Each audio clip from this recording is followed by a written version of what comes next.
National sales activity dropped 3.3% in January from December 2013.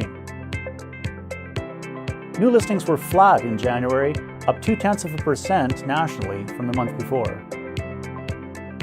Average prices continued rising in January, up 9.5% from a year ago. Hi, Gregory Klump here, Chief Economist for the Canadian Real Estate Association, with a quick highlight on national housing activity over MLS systems of Canadian real estate boards and associations for January 2014. It likely comes as no surprise to viewers in Southern Ontario that the polar vortex chilled sales activity there. That in turn put a dent in national sales, which dropped almost 3.3% compared to December 2013.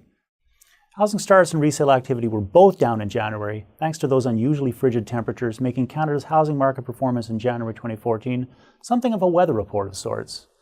That said, the polar vortex was not a factor influencing home sales in places that enjoyed non-cryogenic temperatures, making the weather an apt metaphor for how all real estate is local. In any event, January marked the fifth straight monthly decline in national activity, leaving monthly sales 9% below their peak reached in August.